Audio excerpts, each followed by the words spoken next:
Welcome back, ladies and gentlemen, to LCK Challenger 2023 Summer. I am Atlas, this is Wolf right here, and it is up to us to take you through the final best of 3 of the evening. DRX taking on Gen.G. And Gen.G, a team that looks basically the same, except for one very important thing. And that is the fact that Quid is now in North America. 100 Thieves, they robbed him.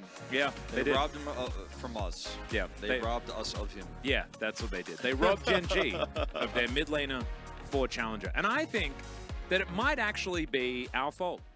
Because we've been talking up Quid a lot, mainly sarcastically, throughout the season of spring.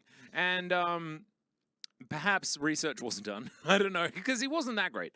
He was very middling. Yeah. Sejuani middling as well was definitely very interesting. But now Ophelia is going to be a mainstay. I always kind of liked Ophelia more. Yeah, I kind of liked Ophelia because, like, yeah. He's not got a necessarily cooler name. It's a cooler name, cooler hair. Very much Syndra bot player. That happened. That did happen. Maybe that's why we like him, because he was put into a rough situation when he got called up into the LCK. That was a strange year. You know, some of those COVID times were certainly very, very odd. Thankfully, we're out of those now, and the players are all healthy and raring to go. Knock on non-existent desk. Yep, knock on not desk. But DRX as well, they've made some changes, because of course, Clear is no longer on the top side of the map. And nope. Do you know what has happened, Wolf? They have Sponge in the jungle. Yeah. But if you need a top laner with a super cool name as well, I bring you Frog. I'm ready for some riveting gameplay. Oh, it has started. Oh my god. I am by the way, if Kips is actually in chat, we do need to say sorry for no Quid being available, but thankfully he has Frog. And you're right, the riveting gameplay will definitely happen. I'm looking forward to it. I'm also looking forward to see how Pleta plays. He did not, interestingly enough, get called up to DRX despite Duckdom being potentially perma-benched. We don't like Duckdom is not a free agent, nor is he part of DRX's official roster. So yeah, don't really know. He's like he's basically suspended, like, except he's not officially suspended. I don't know what is going on with Duckdom, but only time will tell. We get to learn more about that later on. But this roster now, Pleta in career in the bottom lane. Yep. With Frog, and of course Sponge, the greatest top duo of all time. Absolutely extraordinary names. For the top side, of course, we're no strangers to Satap and Pleta. In career, we'll see how he is going to do. Yeah, Pleta is just, he's trapped in DRX Challengers Purgatory. Like, how did the Academy players get promoted before me? Yeah, but he has played, of course, in the LCK before, and he had great moments last season. Satab, I think, very inconsistent in spring season. Yeah, you know, they're able to cross the finish line again when it matters most. Yeah, I think that maybe DRX are just experimenting with giving Duckdom some time off at the beginning of the season, because of course you can change up your rosters at any far time, more basically. easily. Yeah.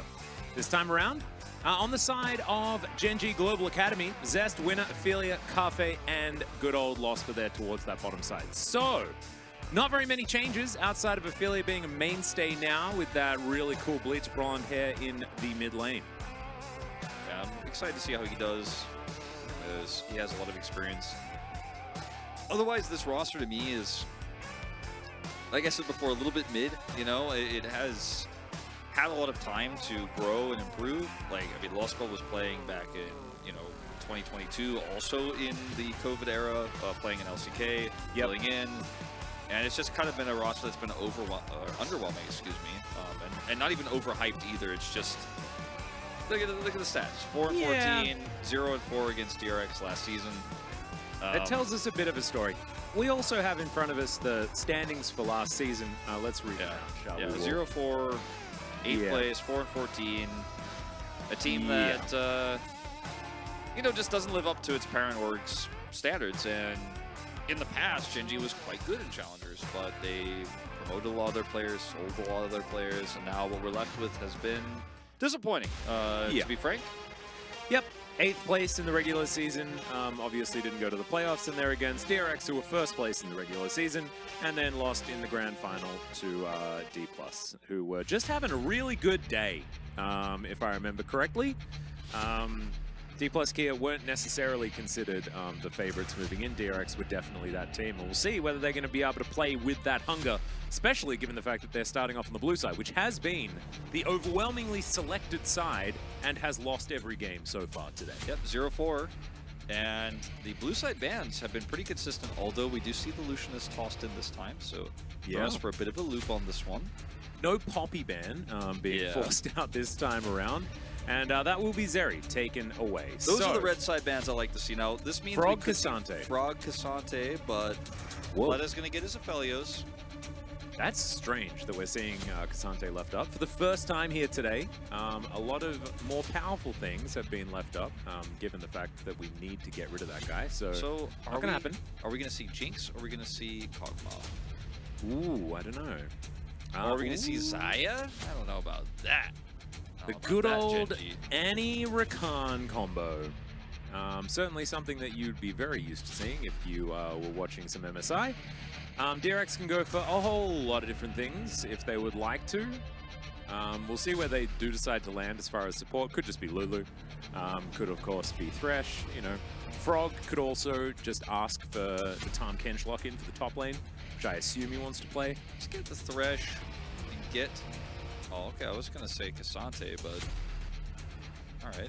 Cassante does very well into everything Gen.G has right now.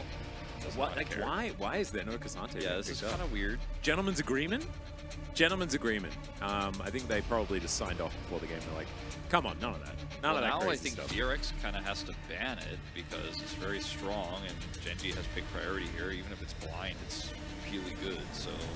Yeah, and they want to be banning junglers, you could imagine. Yeah.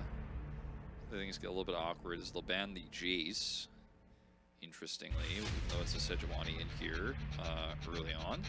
Yeah. I've seen a bit of that paired up. Gen.G just love doing things their own way, you know? They don't follow the rules. Well, their own way seems to be from a couple of patches ago. Yeah. It's a 13.8 strat that they're going for here.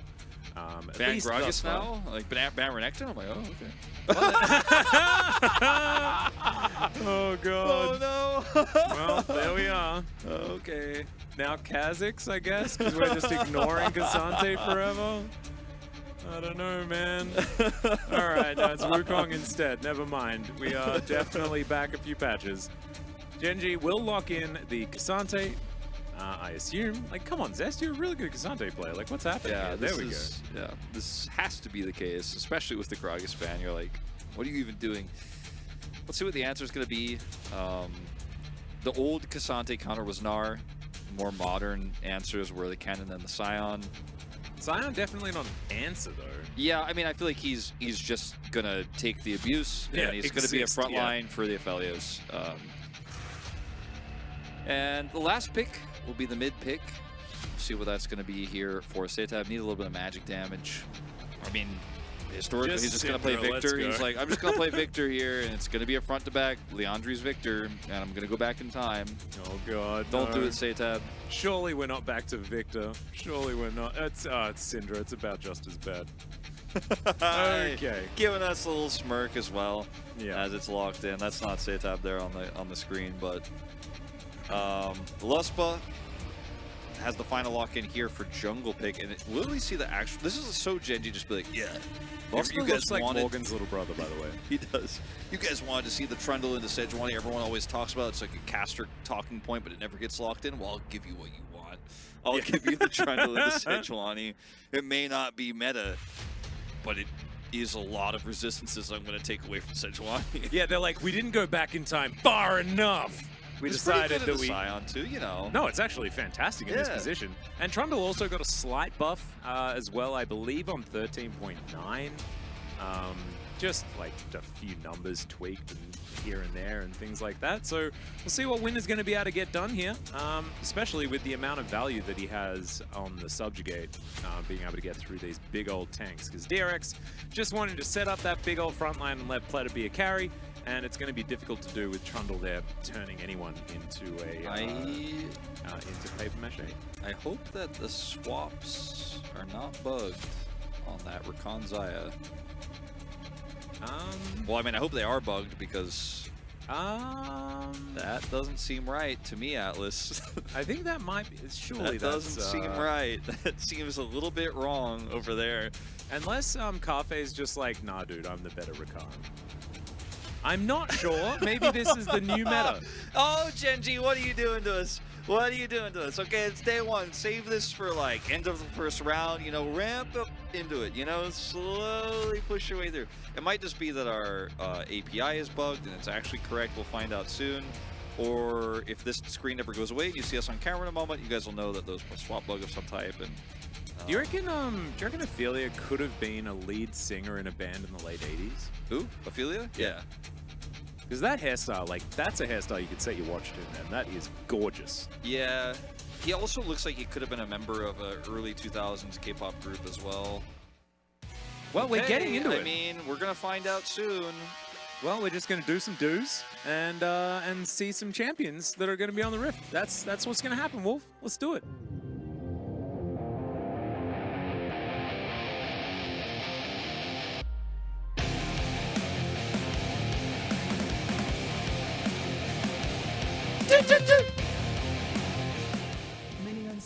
Heck yeah, welcome ladies and gentlemen. Okay, it was indeed a bug on our graphics. Yep.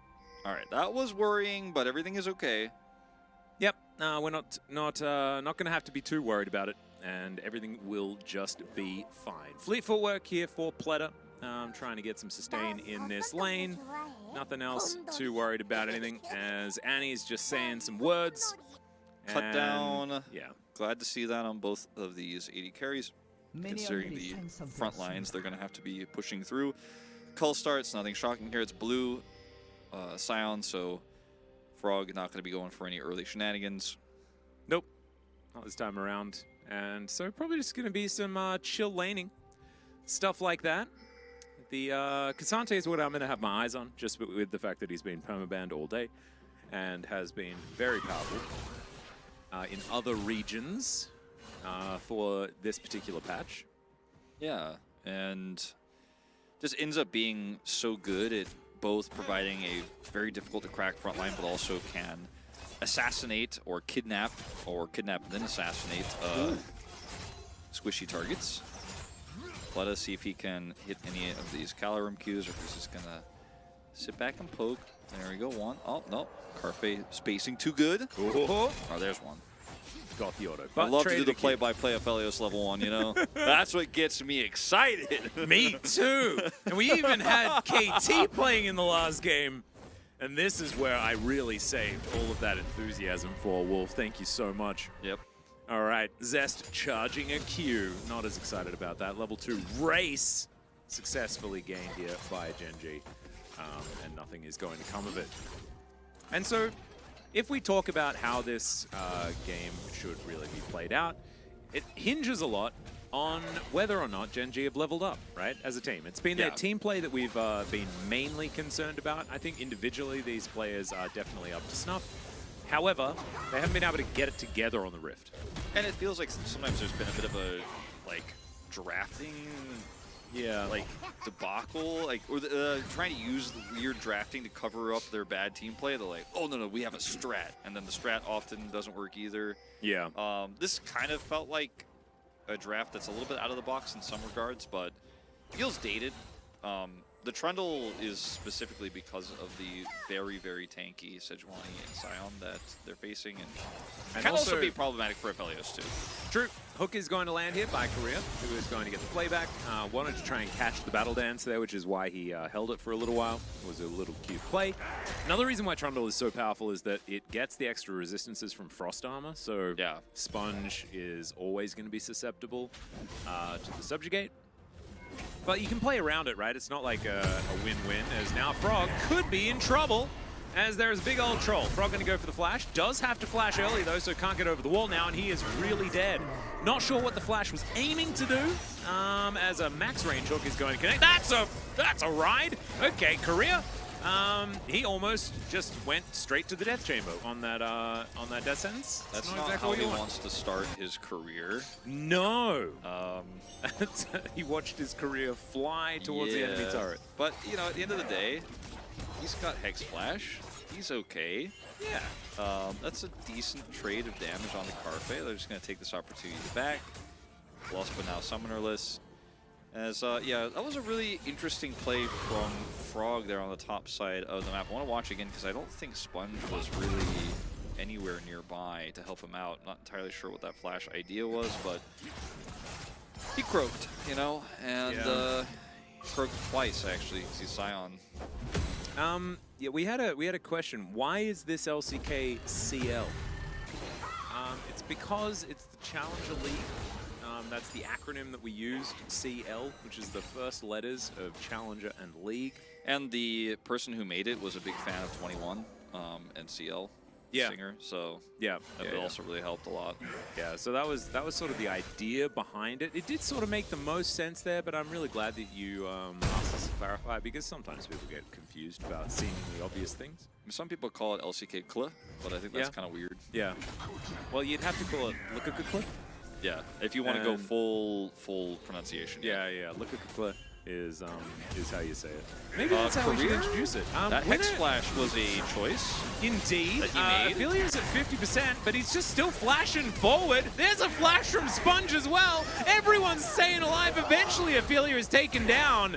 Trade's still good here for Gen.G, though. His winner is just on a rampage, trying to lock him down, and Carfe's gonna pick it up in the end with a bunch of feathers. Satab's throwing things at this Trundle, but he's not gonna be able to get enough damage down as Lospa gonna have to get out of here as well. They lose control of the wave, but I think it's still good for Gen.G. Yeah, definitely really good for Gen.G here. Carfe a level down here as Blood is gonna try to get some damage off onto him, but doesn't have vision anymore. And Career with two really interesting plays, you know, committing to the Death Sentence extension earlier in lane, losing Flash there, then Hex Flashing aggressively with no real vision here at all. Lospa is nearby, but they have no idea where Winner is, so he's like, oh no, instantly gets pillared, knocked up here. Now, Aphelia does take a ton of damage. Satab commits the ultimate, so it's still a trade in the initial part of this.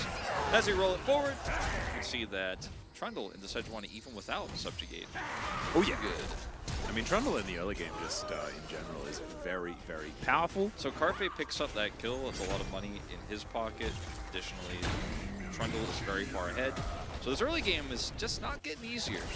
Nope, and that's a big old bear on top of Satab there as well. So you can, as Syndra, pick up the bear and throw it back at Annie, which feels good. Outside of that, though, things just going really well here for Gen.G. Red side supremacy so far today. But we have also seen the teams that got leads always lose today. Leads in game one, generally a bad sign, as Hook is going to connect yet again. Lospa just not interested in trying to escape that, and Pleta is just going to put him in the ground. One thing I'll say about Career is he doesn't hesitate, man. No. He's very confident, and I think that's when you're so young like he is, and you're trying to make a name for yourself, and you're trying to get into these series and be confident and not be... Players, you know, we see a lot of players actually get scared early on in their career. He is, and I'm not, no pun intended, he's actually being very aggressive and looking for plays nonstop, constantly fishing for hooks. And yeah, first one, not so great. Second, Hex Flash attempt backfires, but this one was good. This was definitely good. This one worked out. As we're going to check out the replay here of this bottom lane 2v2 kill. Hex Flash to close the distance, red-white guns, lots of damage here with level 6 being hit from Pleta. And even with the attempt to escape here, not enough. Yep. And just really nicely done. Career just walking up, pressing Hook, Lospa saying, you'll predict a juke. And he didn't. Lospa, of course, had no flash, so no real way of getting out of there once he was in the clutches of the Thresh. Very nicely played there by the bottom lane of DRX. So 2-3, going to be that kill score. We've got about 1,000 gold in it. Nothing really to write home about just yet as far as those leads. Satab has a significant CS lead, and he was able to pick up that trade back kill, that exchange where we can see the Hex Flash from Career in mid. So he's also feeling pretty comfortable. He's on track here with where he wants to be in his build. very aggressively moving forward here to try to get this plate. Will not do so. He wants to take a turret shot. I believe also, Good Game GGXD, I think is Chovy's name in solo queue at the moment, and he's been spamming the Annie, so some of that may be rubbing off on his challenger counterpart here. On Gen.G's side, as DRX look for a potential angle towards his top side, maybe just aiming for some plates. Saytab wants this plate so badly, and it looks like we're going to see a lane swap here early on, but I mean, this is in part due to the fact they want to try to deny this Herald or at least make a play on it, but I just don't think this is a great idea. Career spots this out and back away, and they should be able to guarantee this plate. It's going to be close, though. Actually, might just be Sponge picking this up. Yeah. Money went to Sponge, yeah, so not actually going to be going over to Pleta, which is a bit unfortunate. There's that plate you were talking about, though. Yeah. Picked up by DRX.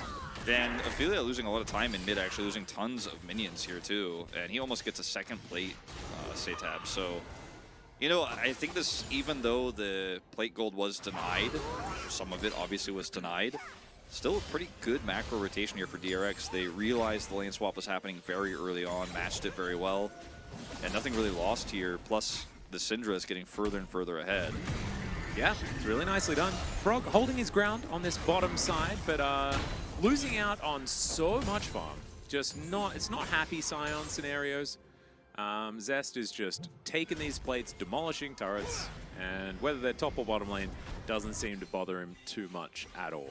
Just seems like maybe Cassante shouldn't have been left for 4th pick on red side. Yeah, that's kind of, you know, I said it in the draft, but I'll echo the sentiment once more. Very strong pick right now. Although it is a Xayah game, and you know, it's not like we're looking at Jinx, Aphelios, Zeri, where the Cassante is just so incredibly strong and good at setting up. Not that Xayah is bad in these situations, but sometimes can't compete with that late game Aphelios damage. As the Stormrazor is almost done here, so is the call for Pleta to give him a little bit more agency in this early game.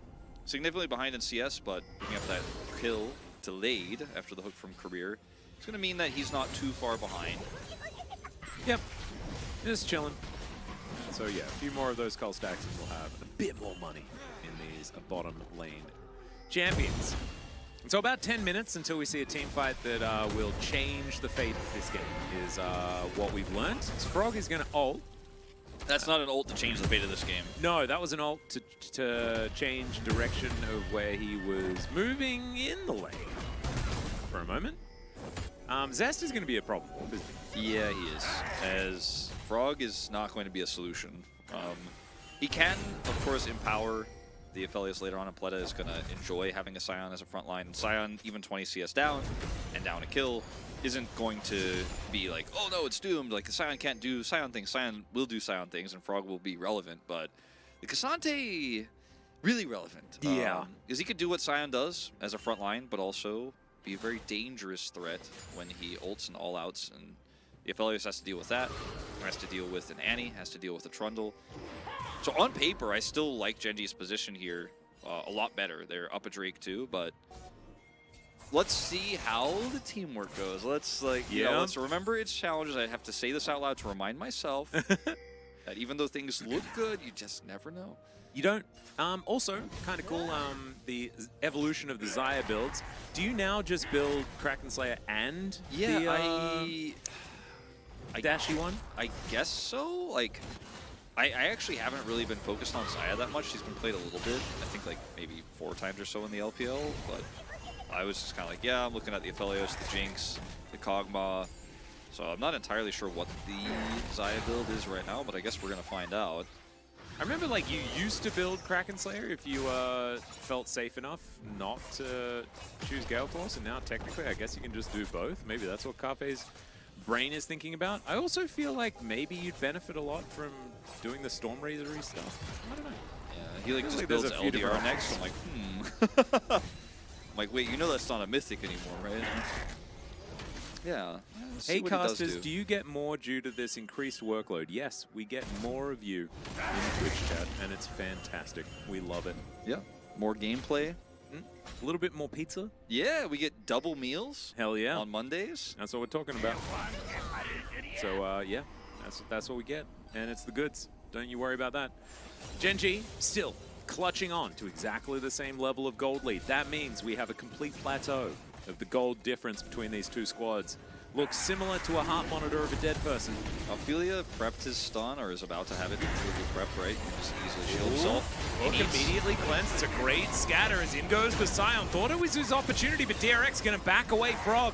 Possibly on a different page, however, he is going to be okay after the flash. Ophelia we'll see whether the re-engage is going to work. Yeah, Ophelia still waiting around the side. That's the steal for Sponge. You cannot take Sponge's things. He takes yours. That's how it goes. Ophelia going to be taken down. These scatters from Satab have been unbelievable. And DRX are a better team in that team fight. Well, I mean, I'm just looking at the blue buff walking through the wall. But more than that, as it does become an Infernal Rift. But I'm looking at Ophelia in this fight, and I'm thinking, okay, he could self-shield, right? And then come in and set up for the big stun. He has flash. But he's just not doing it, not doing it. The rest of his team is pushed away by DRX. They're pushing the Drake north towards the mid lane. And he's just out of range to actually do anything. And DRX are like, he's over there, he's over there. I guess it's too late for him to come over. Like, look at that control where they're like, I guess he's gone? Let's go in. The hook is beautiful. Zest, unfortunately, is unable to block it here. And Frog just completely on his own, zones out the Annie. Also sets up a stun into Satab's scatter. And Ophelia here was just not on the same page as the rest of his team, or perhaps the rest of his team not on the same page as him, but the Annie is so critical to these team fights. And I was starting to count, like, he's almost ready to stun, like, and then the fight just happens without him, you know, as we're setting up for it. And, like, this is the thing. Like, if you're not fighting on your terms as Annie, like, Flash Tibbers is so powerful. But you saw what Satab did there. He had multiple cycles of scatters over and over again that were game-changing. It was on two people, both times, keeping the fight split. It was amazingly well played. And I'm just excited because I was happy talking about seeing good Syndra play, and I'm a notable Syndra hater. And we saw great Syndra play during MSI, and now we're seeing it here in this game from Satab, especially in that team fight. Very nicely done. Gen.G going to be able to grab themselves this Rift Herald. They invested quite a lot of resources into it, and so good that they are able to take that one away. Satab in position, has Sponge moving up as well. And Sponge is he's just absorbing, man. He absorbed all spring.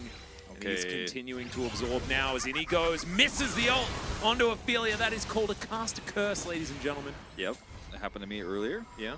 Now it's your turn.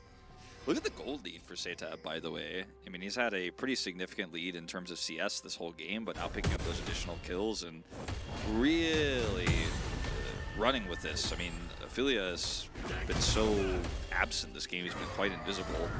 And, like, yeah, we talked about the fact that Frog doesn't have any agency, but he can keep this turret alive indefinitely. And that's good enough. That's good enough. Satab, okay, caster curse again? Question mark? Double cursed. Feels good. All right, Sponge is moving up. Cast a curse. Never mind. Winner is standing on a ward as Satab is waiting.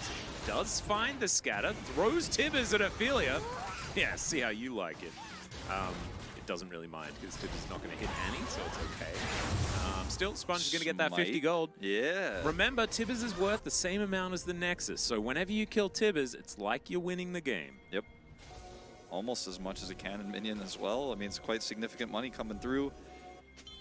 And although it looks like we may have countercaster cursed. Countercaster cursed? Yeah, everybody that's is. So many C's. Everybody's walked out. Everybody's walked out okay. Nobody's dying. And the next Drake fight is going to be in about 90 seconds. And this is where things are going to get a little bit interesting, right? As the Gale Force is almost ready here for Pleta. I don't know if he'll quite have the money, but that additional kill really does help. Satab going to pick up this turret, man. He is just, he's so rich. About to have a Shadow Flame. I think Gen.G really need to have a decisive fight here where Zest actually is relevant and does something. Or Ophelia, despite being behind with his dash cannon, needs to actually long range engage. And he needs to be okay, I think, with not killing the Ophelos. He needs to be okay with killing the Thresh or just helping to kill the Scion. Hitting multiple people with a bear. Exactly, because I think he's fishing too hard for the perfect engage on the Pleta. And you're just not going to get that if Pleta positions well, which he's pretty known for. Yeah, and he also has cleanse, right? Yeah. So it's going to be a difficult time anyway. Pleta moving towards those two items as well. No Collector in this build. You'll love to see it. We're back towards Stormrazor. Feeling good about that. Last time we saw it, I got a bit confused and upset. The other Aphelios build earlier today. So back to this one. Feeling nice. Just keep occasionally watching Zest, like, push minions into Frog's Q, and then he clears them before they hit the turret. just it's happened so many times now. The observers just hit it on cooldown. Ooh, Insane has just noted that Jiu will be playing off-meta stuff. Do we have Nongshim playing tomorrow? I wonder. I don't know. I'm pretty sure OK Savings Bank Breon is playing tomorrow, but I don't know about Nongshim. Okay, bro. All right, teleport coming forward here by Gen.G. In they go. Over the wall goes Sponge. Don't know whether he necessarily wants to be there. Has to flash. Can't trust the Arctic Assault on that one. Could be blocked as Pleta dealt with the Rift Herald, and now the fight over the first Infernal Drake of the game will ensue. Lots of control wars to be taken down here as Gen.G get control of the pit. Ophelia is looking for a flank here instead of actually grouping with the squad once again, so this is an opportunity. Can he sponge it again? He cannot. It's going to be locked down here by Winner. Now the ensuing fight. Good hook connects onto Winner. There's Ophelia off to the side, has to ult a single target, but they are going to get Sponge out of there. Sponge, he's just trying to walk slowly as Pleta throws down the ult. Sponge is still alive. And yeah, Tib is just thrown back towards Gen.G. They still get what they want, right? So still a win for Gen.G. However, I thought they probably should have been able to kill the Sejuani there. I thought they probably could have just taken a straight up 5v5 fight as well, as now Ophelia is out of mana here, and this is going to be an inner turret in mid going down very likely as Demolish hits this, and Pleta is going to be able to help finish it off. I thought the way that that fight was approached by Gen.G was like everybody's completely on the opposite page of each other, and Ophelia takes the long way around the Drake pit to try to flank, and then ultimately ults Sponge. The Sejuani, instead of trying to actually force his way to a front-to-back fight there. He's playing like he's playing a Kali or something like that, like on this Annie, and I get it, because Annie can have such great, strong, surprise engages, especially when you're going for the Rocket Belt, but he's just so far away. Look at where he is on the minimap right now. It's essentially a 5v4 fight, and Zest hits some really good knockups here, and even though he's not there, they're able to close the gap here, and then Sponge sees Ophelia with his ward. Ophelia has to ult the Sejuani, and then the Ophelia's ult is pretty big. The hook misses, but there's so much damage here for Pleta. Imagine how this fight looks in 10 minutes time with this Ophelia's. Yeah, exactly. Grabbing him being there at exactly the right time for the CC as well. It's not often that you get excited about Gravitum ults, but that one worked out quite nicely to make sure that Sponge lived. Not to mention the force of will coming through from Seitab to get that extra slow. So nicely done to protect their jungler, but still losing out on the Infernal is bad news bears, because stack a few of those up and Gen.G are going to be feeling real good for the later stages of the game. Someone also pointing out that I guess Ophelia still had his flash on cooldown for a few more seconds in that exchange as well, which is like... Did he really? Yeah. I feel like he had his flash up for like a long time. Maybe he did. Maybe it was just coming up. Maybe I'm trusting Twitch chat too much, but yeah, if he didn't have flash, the engage becomes even more peculiar. But yeah, well, I mean, it was almost like a panic, right? Because Sponge sees him coming over on that ward and then just walks over at him. And yeah, Frost Armor absorbs a lot of the Tibbers damage, as well as Pleta has a Lantern to take if he would like to. He will do so as Winner's going to come round and not going to find the bottom lane duo. Yeah, and I agree with Enunciator. Like, if the ward wasn't there, you know, and he has that opportunity, it's probably a big engage. But I think the risk is so high. Yeah, you're walking through their whole jungle, right? Like, if they haven't got one ward around there, like, you could just walk behind walk behind Zest and Rocket Belt flash engage, just straight up like front to back. You don't have to walk all the way around to make that engage happen. It's also Infernal Rift, right? There's like so many avenues that you can get towards, especially the Drake pit, from your side of the map. I love how we started this being like, we're Ophelio hypers, we love this player, and like this whole cast we've been like, it hasn't been so great so far. Maybe we're just Annie defenders. Maybe that's what we're trying to do. Yeah, maybe. Like, we still like Annie, guys. She's not that bad. But also, like, on top of that, you've got Seitab performing extraordinarily well, right? So it's sort of the dichotomy situation where if Seitab is doing such good things, it does put a microscope a little bit onto Ophelia on the other side of the matchup. So Lost is going to come through here and just get a bit of damage down onto Sponge via Baron. You have the Avatar Falls. Quick Blades was the item of choice, mythic of choice, and now it's going LDR, which is also understandable, makes a lot of sense to break through all of that armor. We like the itemization here from Carfe. Just junglers spotting one another. I thought maybe he was going to try to bait this so the Pleta could come over, but not going to commit. Nope. And some minion waves being taken down. Looks like Baron's on the menu for both of these teams. Mainly Gen.G with the control of the area for now as Frog spots Zest. Look at this battle for the ages as the Soul Furnace is ignited. Yeah, Gen.G just going to try to start this one up and rush it down with a TP coming through from Ophelia, but I mean, this is a great place for a Syndra to have an engage. This is called a 50-50, Wolf. Let's see whether Sponge can get into the pit. All Out going to be available here as Ophelia being turned on. He goes golden immediately. What the heck? How did he even get in there? That didn't make sense. The All Out comes through, and that's going to protect Sponge. That's what it looks like to me, as Frog is now going to become a zombie. The flash does come forward, and now it's Pletta's playground.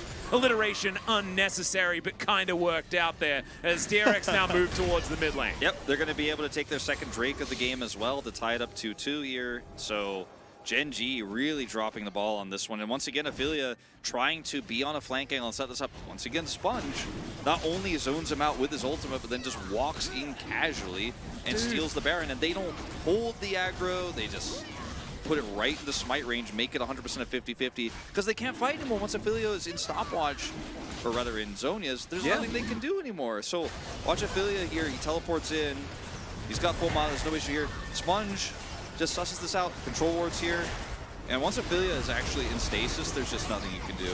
Look at this. Then, after this, is able to get into the pit. Oh my god, what? It's actually, okay, I thought it was like kind of he just walked in, but he flashed in at the exact perfect time. He used every bit of his mobility and his ult to zone out Ophelia, win the fight, and then still had the presence of mind to monitor exactly how much health Baron had. And in that moment, I didn't have the wherewithal to say that Frog croaked when he died. Yeah. You know, like, I'm really feeling how much better Sponge is than me at stuff. You know? I look at it, I'm like, did he press smite or flash first? Like, that's how close like the timing was. I'm like, I know how it works, so I know he pressed flash first, but when I watch it, I'm like, it looks like he smites the Baron before he even hits the ground. Yeah, I think he actually just sponged it. I think that's what happens. Yeah. I think as soon as Sponge moves towards a neutral objective, he automatically smites. That's how it works. Yeah, it's his passive as a player. Yeah. He just sponges. You have to kill him before you take the objective or it just doesn't go your way. Nope. Well, his Poro is going to find winner here. And does have a lantern. Not going to be interrupted or anything like that as the pillar does come through. So, sieging this top inner turret. Frog is doing his best to split push. Not sure whether he's the optimal choice there as Korea throws a hook into Narnia. Slows come down, but there we go. DRX will take their first prize. Decent little knock up there as the blast cone will alleviate any sort of battle that was about to happen. Now DRX pushing on this one. Hook is going to connect there onto Zest. Zest pretty happy to take damage at this point in time. Good pillar placement as Frog standing in the front line demolishes the turret. Zest just pops. He just goes boom. That's a flash predict from Korea as well. Ophelia getting a lot of use out of that stopwatch, but then goes straight into the death chamber. And now DRX will just continue this push, and they are likely to just walk away with a win. Yeah, Baron's going to fade away, but they still have two cannon minions here, and there's no Zest. Oh my Rospa's god, that damage onto Cafe. He's just taken down. Now the next Nexus turret will go as well, and DRX, here it is. The last moment, Satab having an absolutely amazing game. Pleta following up nicely, and Sponge. He may just pick up the MVP, even though I think that Satab played way better because he did real good smiting of stuff. Wolf, I don't know. His two denials of Ophelia's flanks plus his smites are what pushed me over the edge. I think Satab had a better first half of the game overall, but he just kind of continued to play as well as you'd expect, but I think Sponge had like the more critical plays overall. I had to give the vote to, I needed to split it. Yeah, I think that's fair. Like, I think that both are really good choices. I think some people might even vote for Bloody here because his positioning and his damage were actually out of this world, but look at this. Oh no, Ophelia, why? Ophelia's having a rough one. I said flash predict, but actually it was just It was Ophelia's a flash predict. Yeah. He's like, It was a catch. It was a catch. How quickly can I react to this hook and make sure it lands on me? Yeah, exactly. Look at that scatter, by the way. Yeah, Satab really did play extraordinarily well. I think Sponge gets POG just because his his moments were much higher, right? His highs were higher. But I think Satab just played out of his mind. And look at that like, damage. yeah, the comparison between him and Ophelia is just kind of unfair. Yeah, I feel like, yeah, maybe Satab's gonna get it, but I had to throw this. No, I think you're fine. I was halfway through riding Sponge when I said, I think my vote goes to the. Maybe it's because I just like I have a lot of sympathy for Syndra, just because I gave Syndra a lot of flack last season because I just wasn't a huge fan. I think we have to see much better team play from Gen.G, and I think we have to see. So you're saying that maybe it's the same as Spring. Yeah, maybe not Annie for Ophelia for now. It looked a little bit disjointed and a little bit indecisive. Well, it's like just if you're gonna play Annie with a Cassante and a Trundle, like just walk up with them. Nobody can punish you. Like just don't get scattered forehead. And yeah, that works out. Just flash the scatter. Come on. Also, now we know exactly why Cassante wasn't banned or really considered until like the 4th pick on red. Just because he didn't really do very much, guys. As you can see. Yeah, definitely not related to the gameplay. No, just the champion strength. No, I don't think it's not about the players, not about stuff like that. It is just, it's all about tier list. Every time players go onto the Rift, it is based on character strength and not on your hands and what you do. That's all it is. Yeah. That's what Reddit told me. Yeah, no, it's exactly, it's what I've learned throughout my many years. Tell me the OPGG win rate. Hey, my man Sponge. There it is. Sponge picks it up. Objective seals, Drake 1, Baron 1. There it is. My heart as well. Wolf's heart. Where's Wolf's heart right there? He's sponged up all the POG votes, man. My boy Satab won't be able to get any of them. It's ridiculous. 0, 1, and 6. Mm-hmm. Man did a whole bunch of work. I love when they just put the DPM up anyways. They're like, yeah, 186, baby. You know, we can't give POG to Satab because then he might get sniped from another region or something like that. Sponge can get the first one, but we know Sponge will have some games, you know, that maybe won't get him like exported. Yeah. It's not this game. This game, he was absolutely amazing. His Sejuani, really, really powerful. It's okay. Oh, no. Oh, no. Oh, boy. Yeah, LPL still might steal, and ERLs are just, like, taking everything right now. I mean, look, LLA, you never know. Yeah, man. Watch out. There are loads of options. There are loads of options. I've seen all the crazy, you know, CBLOL and LLA stuff that's going on Twitter where, like, the fans are really passionate, you know? Yeah. Even France, like the French league, is actually kind of huge as well. LFL is the LCO started today, by the way. Absolutely huge. Just popping off. Skimmy's gonna send some text messages, man. Damn right. Damn right. Hey, he's your old boy, right? From Heroes days. Yeah. Heck yeah, I love Skimmy. Really glad both of you found a place in League of Legends. Me too. Heck yeah. All right, we're going to find a place in a break, and we'll see you after that, and we'll find this place again. Bye-bye.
Welcome back, ladies and gentlemen, to LCK Challenger 2023 Summer. This could be the final game of the night, or it could be the second last game of the night. There are only two choices. Two options. Two options, two possibilities. Yeah, but many sub-possibilities within those, like the length of the game, the length of Ophelia's hair, things like this. Well, I think that was. I don't think that's going to change. It'll change minutely over the course of the game. Yeah, but usually your hair grows most after like 10 p.m.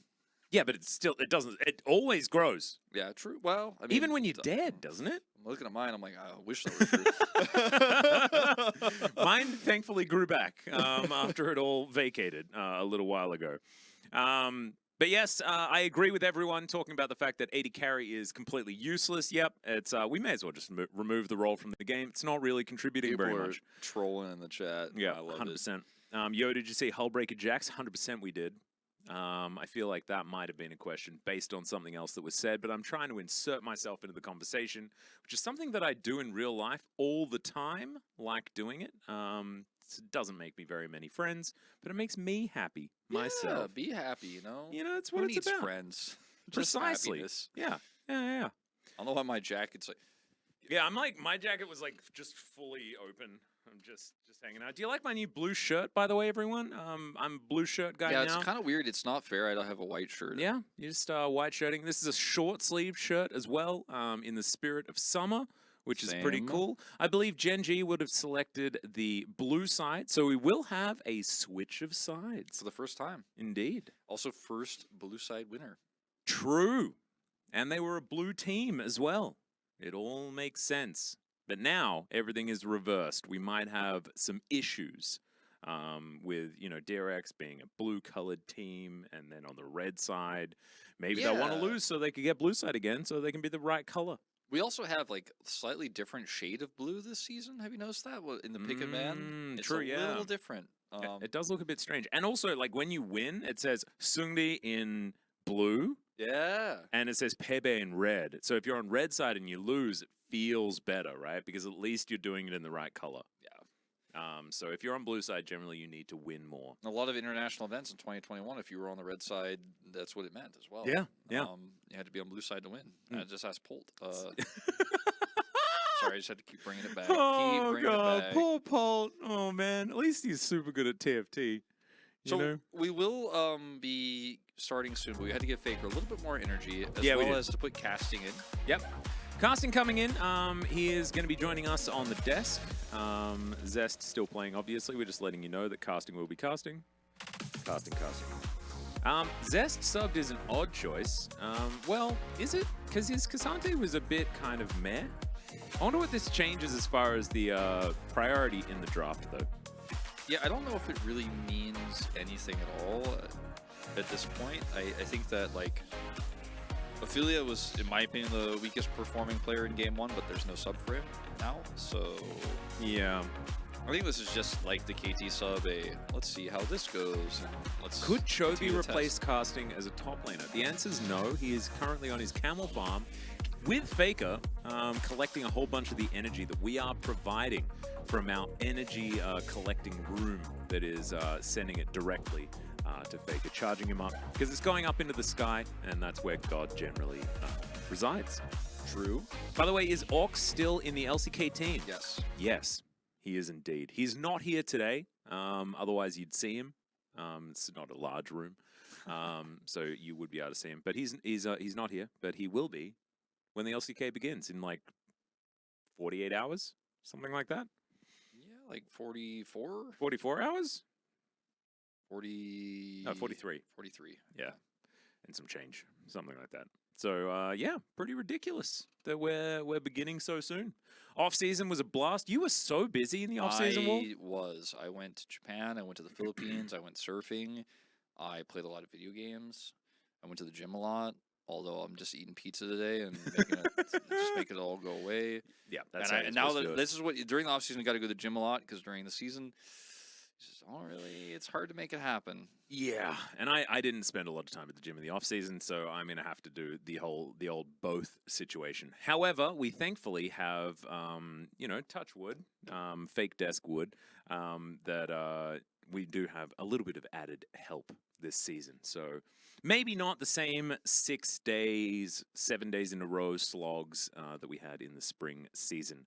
I believe we are going to go to a short break, though. I think something needs to be sorted out. So we will see you after this momentary break with some more information. You don't go anywhere. Hey! Hi! Hi, everyone. Welcome back. There was a timer, and then there wasn't one, and now we're here. Hi. We had a bit of an issue. It was casting couldn't actually log into the client. And so now we've alleviated that issue. I think we've transferred servers or done some technical stuff, and it took some wizardry and things like that. Gandalf came down. We saw him. It was thankfully the third day. We looked to the east. He was there. Yeah. And we got into the server, and everything was A-OK. So here we are. I think we're ready to play game number 2. Game number 1, do you remember what happened? Yeah, it was a lot of flanking from the Annie, and then we had a substitution after that, which took a long time. I'm ready to go to game 2. I reckon we have sides swapping to remind everyone. We had our first blue side win. DRX will be playing on red side, so we'll see how they perform there. I think that the draft will change pretty significantly as a result. Yep. I think we'll see Zeri banned again. And I don't really want to talk about it anymore. I just want to see it happen. Yeah, me too. That's absolutely true. Casting didn't remember his username. Eric Plays, you might be correct there. You might also be incorrect. We can neither confirm nor deny what is going on. Kevin, thank you very much for keeping everyone updated. And thankfully, we're here. We haven't actually, obviously we're still charging Faker and things like that, but not too much else has actually made a move. No. Nor do we know anything. I don't have an earpiece, so yeah, I was hoping that maybe perhaps it would materialize. Do you have any earpieces? No, I got nothing. No, I got nothing. Okay, well, that's a shame. Wait, I've got Zapdos. No, it's just a bird. It's not helpful. Chat. Hold on. Nah, chat's got nothing there. No. No, it's, hopefully we turned it off and we turned it on again, and now we're ready to go. Perhaps what we're doing is we're actually just escorting you through the countdown. That's still there. Yeah, I was about to I was like, I think, usually when the countdown is suddenly broken, it means, okay, we're just moving on, we're going.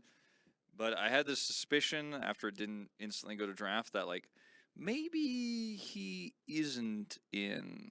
Yeah, and also we do have mic stands. They're just really low, as you can see. I have to adjust mine a little bit. There we go. Hey! Something's happening! Here we go! Happening! Casting is probably ready to go. We'll find out when we have a look over the other side of the stage. DRX looking ready to go. Yep, and here we go. Gen.G on our blue side. Vi once again banned away on the blue side. Some Lucian banning going on. Maybe a little bit of Maokai. Oh, Jace? Jace ban. Interesting. Interesting indeed. Also Lucian instead of Zeri or Cassante. Or Melio. Or Melio. Oh no, don't tell me I have to cast Melio. I'm not ready, Wolf. I am ready, but I'm not ready. I will do a good job if it happens, but I would prefer not to. I've played a few games with Melio, and he just does things that I don't understand, and I hope that they're okay. That's I don't know the names basically of how his I do abilities. I know QWE. Yeah. The Q is a little soccer ball. Why? Maokai. Oh god, it's Melio first pick. It's happening. All right. Well, Gen.G The don't question pick is, it, what they do they lose, I guess? What do they play with it? Is it just going to be Aphelios Milio? Is it going to be Milio Zeri?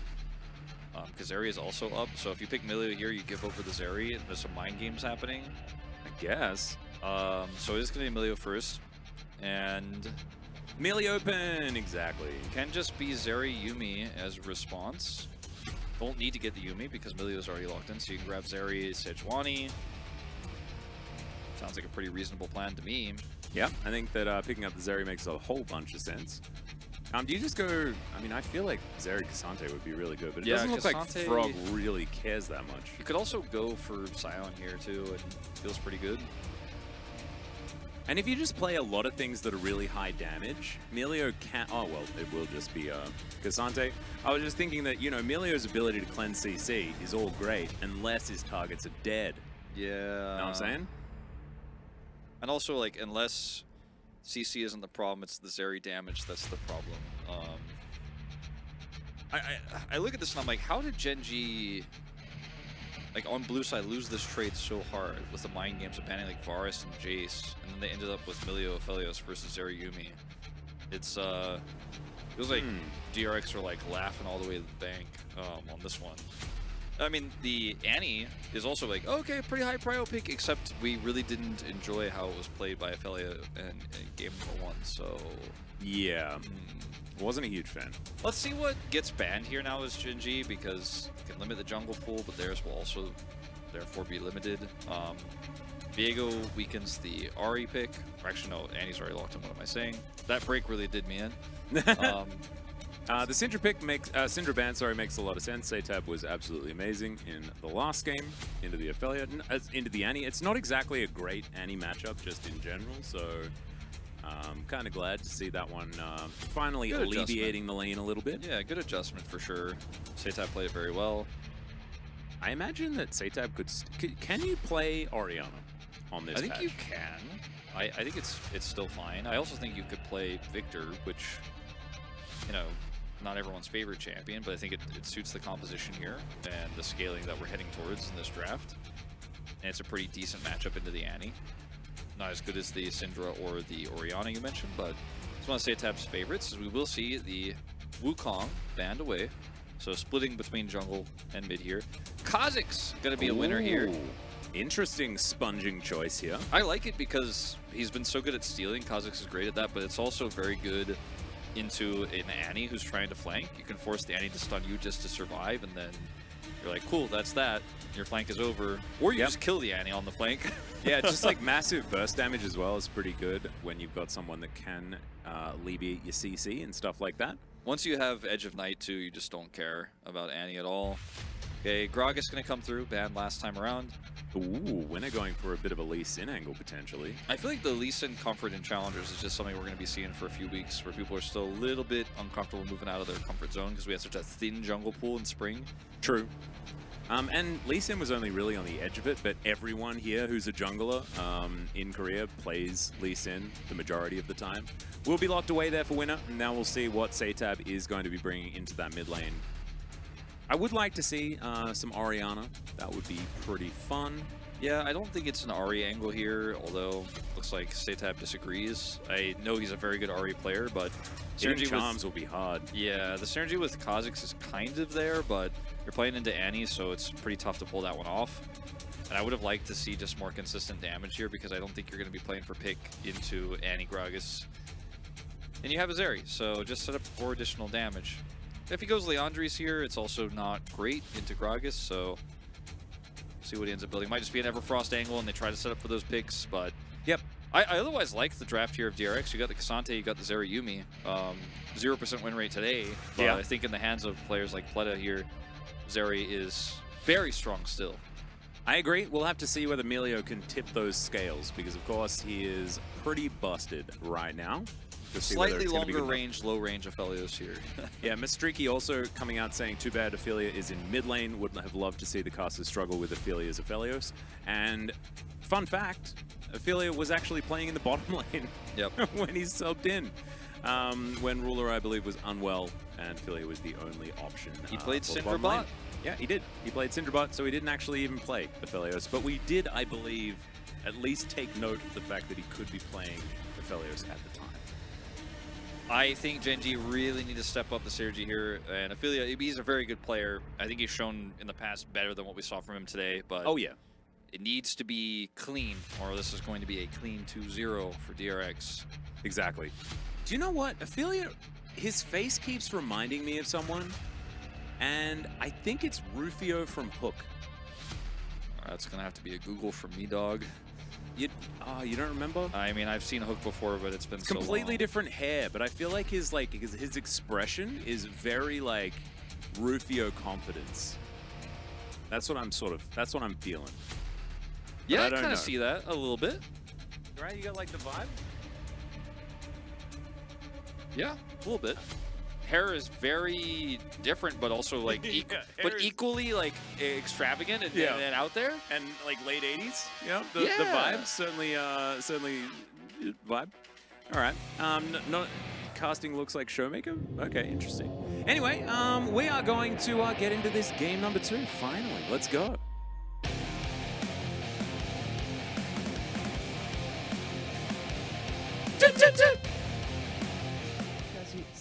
Five out of 6. Heck yeah. 5 out of 6.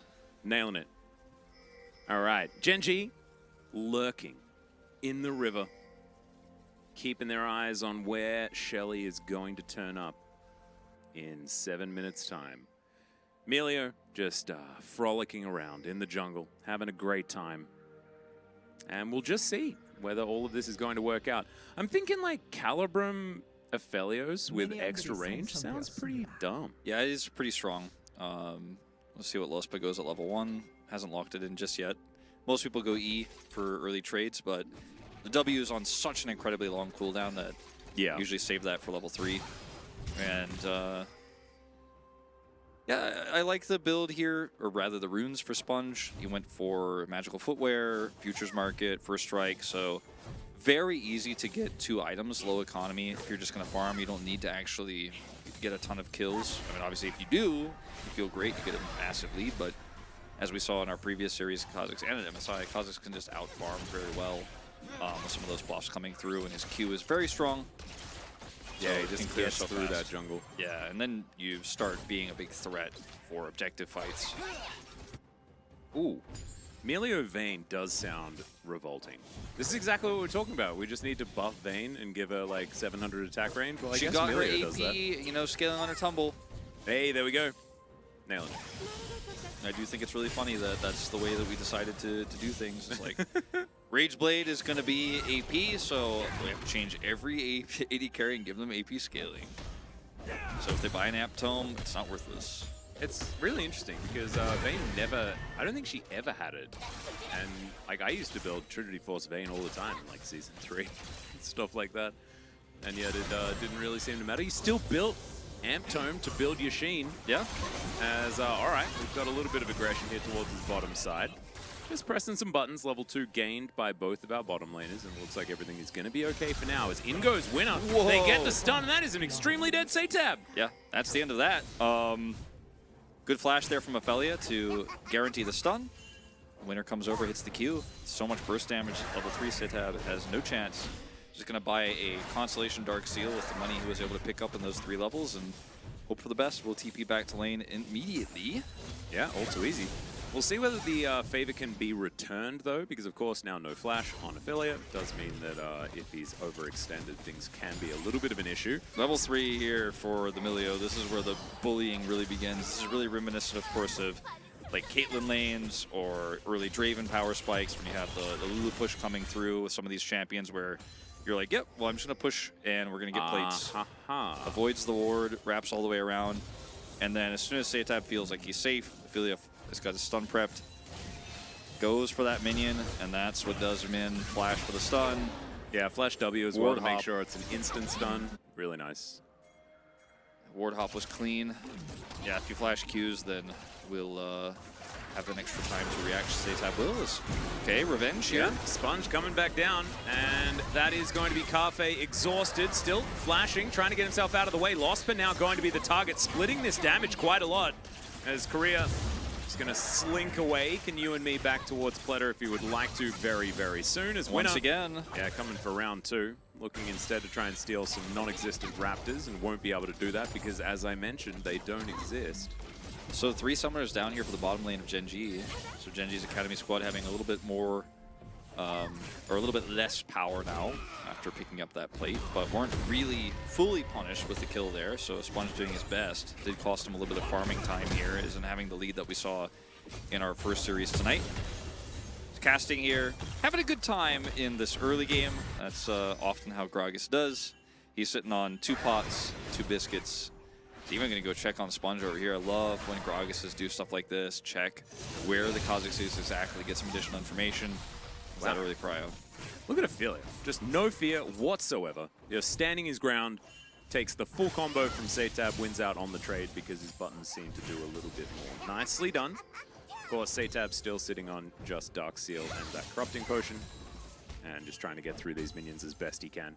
Yeah, you mentioned the top side of the map. Somehow Frog is still actually coming out ahead on CS, even though the pressure does seem to be in Casting's favor.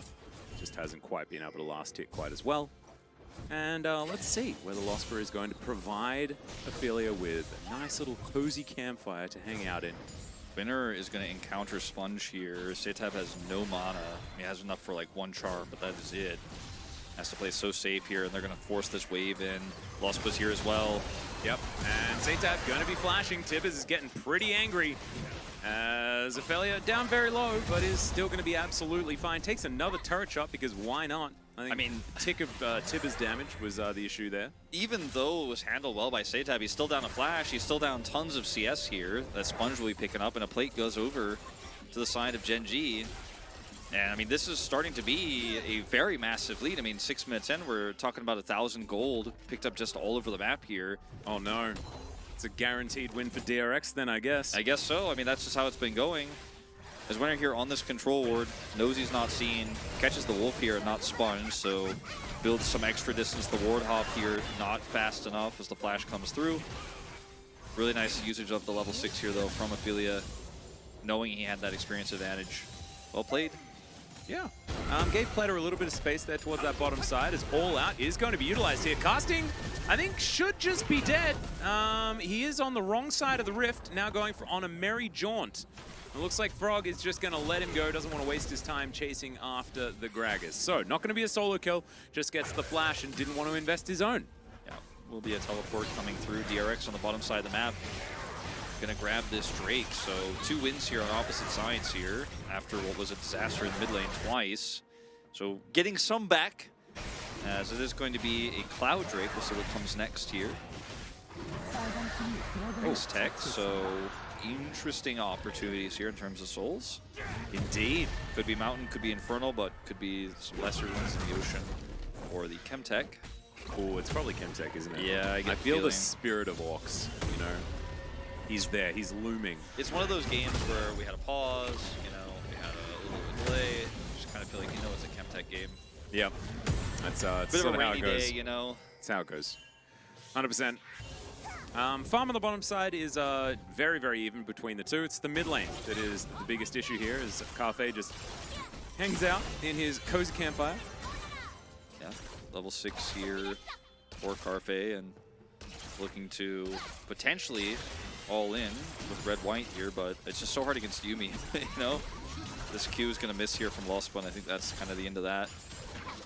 Yep, in fact, Pleta actually has an opportunity to be aggressive here as well, as Lospa sitting at level 5, doesn't have his ultimate just yet. By the way, do you want to know the biggest example of power creep? Go on. The fact that Melio's Q is called Ultra Mega Fire Kick, and Ziggs Mega Inferno Bomb, nowhere near as many adjectives. And then Super Mega Death Rocket Jinx released after Ziggs. Yeah. And now that's just a Q? Just Ultra a Q. Mega Fire Kick? What is this? Yeah. Not fair. Otherwise known as UMFK. Yeah. No, it's not. It also doesn't really Ultra Mega do that much, you know, in comparison to those other 2 abilities, which do the Boom Boom. It is very fun to use, as we are going to see, potentially, I thought maybe some action here. Things Not in my League of Legends. Not really. Wolf. Not actually. Well, there's a bear. That's kind of cool. Satab moving forward, just ignoring the Tibbers damage almost entirely. He wants that gold. He's not going to get it. Winner going to pick up this Herald solo. And it has been, you know, a pretty slow game for the Kazakhs. It's been a pretty subdued game for Satab, so big differences to game one in terms of the power points for DRX. Just not seeing them here. Casting. Ooh, nice sidesteps on these. What is happening? Way up here. The minions are blocking him, man. He's actually having a hard time. Just getting confused. Maybe he just wanted to hang out there. I don't know. It was very strange. Might have also just been some sort of weird visual bug on our client, but it looked like he was getting maybe a little blocked there, but he's fine. He gave the little thumbs up, so I think maybe it was something that was at least a bit weird. Could have been like pressing the H key as well. True. All right, winner. Now just milling about here on the topside river, looking for Satab, wants that opportunity, and there it is. Stun comes down, kick comes back, and Satab, yeah, not going to be able to absorb enough essence to survive that one, and that is another kill. Over to winner. The mid performances of these two players have really defined a lot of the success of these two teams in this series right now, and they're finding a lot more success against this Ahri with the help of Winner. Winner picking up both kills critically. So the Annie not as accelerated as she could be otherwise. The Sponge is just going to hang around to pick up the sad minions here. Once again, can't deny this charge. We'll be able to at least get some Rift Herald gold, pick up the pieces, but it is now a 2,200 gold lead, and we're talking about scaling and stuff like that. This composition does scale very well. The lead that the Lee Sin has means that he could be a little bit more aggressive, and I mean, this is insane greed. Like, this is unforgivable greed. Like, I get it, you want the plate, which you didn't get, by the way.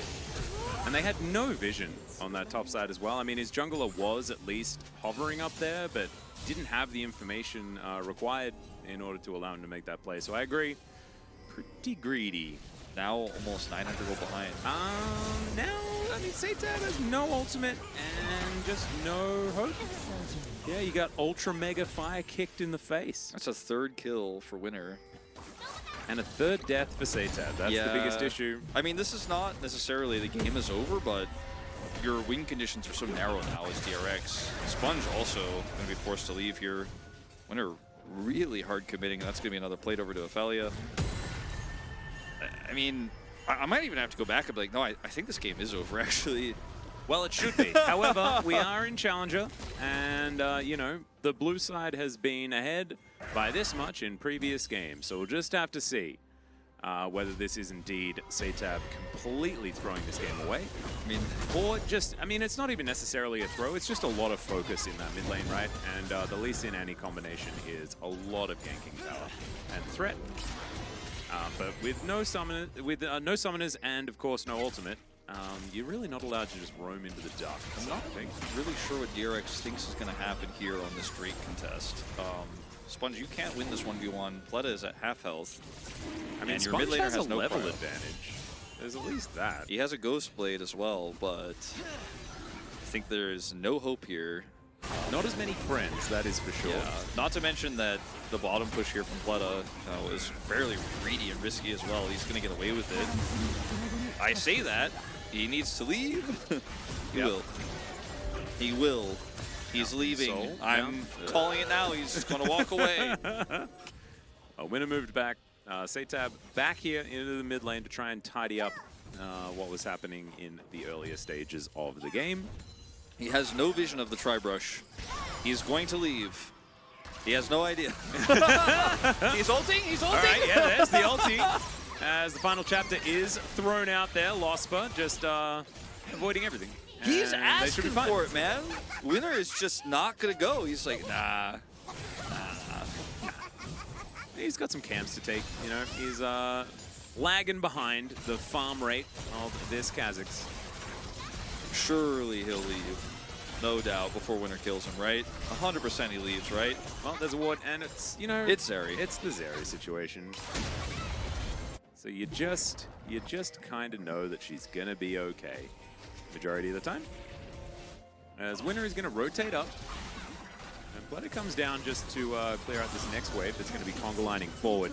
And DRX still just trying to pick up the pieces of their crumbling game right now. Crumbling, I mean, might be a little bit of an overstatement. I think given it might the be fact a that little it's bit under 2,000. Is it an understatement, actually? I don't know. It's not 100% doomed, right? There are win conditions, but the Ahri is so far behind that just sitting on a bunch of components, right? A empty Dark Seal and last chapter, or final chapter, rather. It's last chapter, final chapter? Lost chapter. Lost. Yeah. Neither. The final one is that's the one that the cat gives you. Yeah, the Yumi one. The Lost chapter is just the one that I couldn't find. Yeah. It's not actually Item League Legends. It's also the last one. Yeah. We don't know. Did you lose Could the be. last chapter? Could be. It's all up to those perspectives. Q's going to miss, and I believe Frog had a bit of an inkling as to the location of this Lee Sin. Heads up play, though, to avoid getting caught out of position. Jack Show is going to be completed. I assume the next item will be a Sunfire Cape, which is just the best item in the game. Casting, of course, knows that. He's built it already. If Satab can build this Everfrost and actually start getting picks at 0-3 against an Annie, a Gragas, you know, even this Milio who has the extra cleanse ability, then we're like, okay, he really is the better mid laner. Like, last game he was, but this game he doesn't look like it, but if he actually bounces back, we'll be like, okay, well, I guess he might get POG despite the 0-3. I think it's going to be that kind of performance we need to see out of him. There's only so much Pleta can do here. There's only so much Frog can do here. Is starting this Rift Herald feels a little bit overzealous, although now everyone's grouped. And take it back. Frog is still pushing bottom. Yeah, okay, in they go. Bit of a fight, but that is all out going to be utilized there as they do pull them away. Immediately pulled back there onto winner. Final chapter comes down. Kasante's out of there, but has no help to try and re-engage. Ulti now just going to be waited out here by Pleta as they look to try and take Shirley. Oh, in goes Ophelia, locks him down. Massive damage. That is going to be the Ophelia's taking the kill onto this Kha'Zix. It's Frog coming back in yet again. He wants another round of this battle. But Gen.G want none of it. Yeah, Sponge had no smite there while he was stunned on top of the Herald, so no ability to actually lock that one down even though it was in range and he's taken out. Fight looked like it might have been really good there for DRX, but eventually casting does show up, and then Frog super low returns a little bit too late, and it was a very razor-thin fight. I feel like Gen.G almost tossed that lead away, but are able to take it in the end, both the Rift Herald and the fight itself, as knows that Gragas isn't here when this fight starts off, and they end up using all of their resources here onto this Kasante, and he survives here despite it, with a really nice all-out to actually avoid all of that damage. The Aphelios ult isn't enough to kill him. And then Pleta is like, I'm ready to fight, but there's unfortunately just not enough frontline for him, and then Sponge, no smite here still. Accidentally smited somebody perhaps in the fight. I'm not entirely sure why he didn't have smite for this. They're going to contest, but he just didn't have it. He's taken out. Yeah, Frog is a little bit too late to make an impact. Good flash there from Carfe. A little bit of target selection mishap there with just too many options available for Frog, and couldn't find any one of them to lock down. And so, as the dust settles, we have double Rift Heralds being consumed by Gen.G. An added advantage now as Pleta still hasn't been able to pop off. Does have his Infinity Edge. Sorry, not his Infinity Edge, his Trinity Force. Need to go back to the original Zeri build in order to you know, get my brain going. But he's going to be very, very strong as this game continues, right? And that hyper carry of the Zeri in the hands of our MVP for the last season should be something to worry about here for Gen.G fans. But if they play it out well, they just sit around that cozy campfire and have a good time, it should be a-okay. As DRX, they lose their turret. And will they be able to fight for this Drake, though? Looks like DRX are just going to say, we're contesting this, we're not going to try trade. I say that, but they actually do decide to push this mid turret, and they will be able to do it. So, on one hand, like, you feel like DRX should have been able to get more from this because they had a Rift Herald to get a turret. And yeah, they get the Dragon here, but DRX are able to get the whole turret back and then get a free back right now. So, it's been a bit of a K-Ram game because neither of these teams have strong side laning champions. So Ophelia is going to take the opportunity here since they did group up in mid to try to get this bottom turret. And looks like will commit, is pinging it at least. Yep, Frog going to come down and try to at least save it, but I don't think that's going to happen because he is a long way away. So Ophelia going to be able to get a little bit of extra gold into the back pockets of Gen.G, moving that up towards about the 4,000 gold mark. Should be approaching relatively soon. Satab not as successful on the opposite side of the map. So as that settles, it is going to mean that Gen.G do take the most out of all of these trades. Outer turret in mid lane, certainly a good thing for DRX to prioritize. Giving them that extra space, that room to work, especially for a Kha'Zix, is very good news. So, as someone in chat pointed out, that Runan's Hurricane is on the way here for Pleta. And that is going to be the build of choice versus the Gale Force here of Carfe. And the Runan's is going to give you a lot more power than the Gale Force will. The Gale Force will give you a little bit more safety and some execution damage, but pretty irrelevant in this game. So just going to give Carfe the opportunity to stay alive longer. But I think the spike is much bigger for Pleta once he finishes that Hurricane, especially in a front-to-back team fight with the Cassante popping off and doing a lot like he did on that last fight on the second Herald. So I'm fairly hopeful, especially because I think Pleta's the better of the AD carries, as you pointed out. He's the MVP, or defending MVP, that is to say. Now that he's got this ready, this is when DRX have their opportunity to come back in this game. And if they lose another fight, I think it's probably just done. But I think he has an opportunity at this timing window here to actually make it happen. No, I agree. I think that this is the moment. And also, if you get any further behind, then just natural amounts of damage are going to be much higher here on the side of Gen.G. Also, they'll be much more tanky. So I think they need to try and pick this fight relatively soon. And we've just ticked over to 20 minutes. So if they do manage to win one convincingly enough, then it's Baron time. Same can be said for Gen.G. And it's hard to force a fight, you know, right now with, as you say, only the Baron just spawning at 2030 here. 2.5 minutes before that next dragon spawns, so Gen.G know they have a lead. They know they can just sit back here, get that Gragas, the second tanky item, and DRX are now trying to hard force something topside. Can we force a dive? Can we get some kills? Can we force something here, then try to take the Baron, then get a little bit more of this turret gold on the map? But Gen.G are wise to this, and I think Gen.G are making good decisions as a team here, which we have seen sometimes, but not consistently from this squad. Hasn't been their MO. Yeah. You're exactly right. Satab, I think, aware that Winner is lurking around. Ophelia just very happily clearing out minions, enjoying having a much better game than game number one. All these control wards and vision set up here around the Baron, trying to trick Gen.G into thinking, oh, maybe they're starting it, but Gen.G not falling for it. Sponge diving on top of Lospa. Just puts down a campfire. You alright? It gets the fire out of him at least. It's a really long cooldown, but if he backs here and they identify this, I mean, maybe they actually can start that Baron, but there's a little bit of vision here now. This ward was missed. That's actually really huge. Gen.G can still kind of say, all right, I know Satab is top. There's no way you're doing this Baron 2 or 3 man here. Obviously, Frog is still bottom side, so DRX is just not going to get that fight they want until this dragon spawns. And that's where they really need it, but Gen.G can also just walk away from that fight too, considering it's going to be a 2 Drake split if it goes over to DRX. And I'm a bit confused, Wolf, because like I don't understand how the scaling necessarily works for this game specifically. Because I feel like Milio just warps it so much. Yeah. With the capabilities of being able to sit back and do so much damage from afar. As an Aphelios of all people. He also went for the Shirelias, which is not super common, but in this comp I think it makes a ton of sense because he can make the Annie run faster towards the enemies so they can set up stuns as the Rocket Belt flash engage, also the Lee Sin. So in a front-to-back team fight, like Gen.G have great scaling here, and I think the Aphelios is going to be super strong there, but beyond that they have a strong front line that also does a lot in terms of potentially getting a pick, potentially taking out this Kha'Zix, you know, burning down the Cassante, whereas side of DRX, because this Ahri is so far behind, a whole item behind right now, her pick potential is really just reliant on Frog following up, and she's just kind of hitting this turret.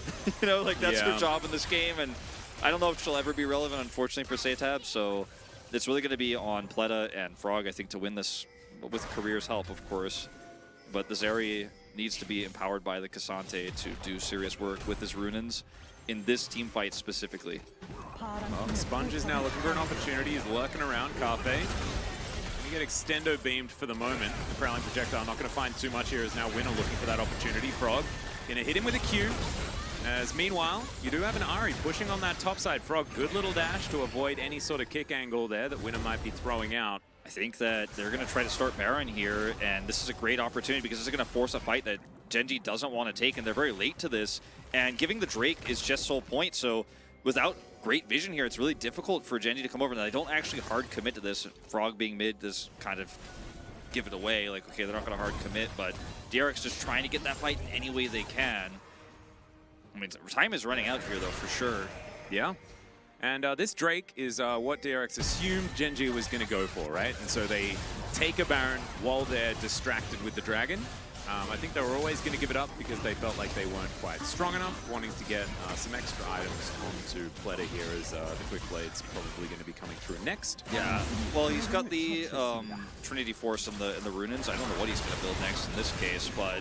All right.